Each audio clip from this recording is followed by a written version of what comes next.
Yeah. Gusto nga lang, ginuko ka itong makin mabulkit noon sa day ka, uy. Agda gali agta. Sige na, pagsukod na, be. Ay gasubo ma'am. Wala ko nasukod. Prepare be mi dugay bigay ko gitulong ni nang gi-memorize pag gid na ako ang akong declaim. O sige, pagsugod na. Ato na tanaw ng imong declaration ko. Ginapunaw sa mas bulkit. Itong kayani. Sagod na ko. Ano na? Sure jud ko, hatagan ko ng 10 points ani perfect. Sige na, kay maminaw ko. Taro nga. Ang agta ba. Okay, ikaw na karon.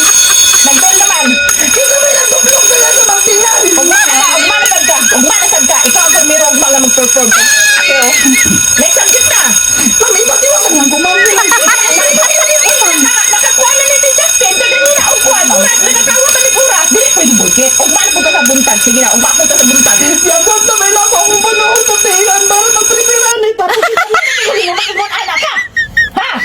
ano ba sila ng mama ng Chado? Ginoo ko. Ugman ka sa buntag. Patiwasan lang lagi ko ma'am ang agta. Ay, ay, ay, ay, ay, ay, ay, ay,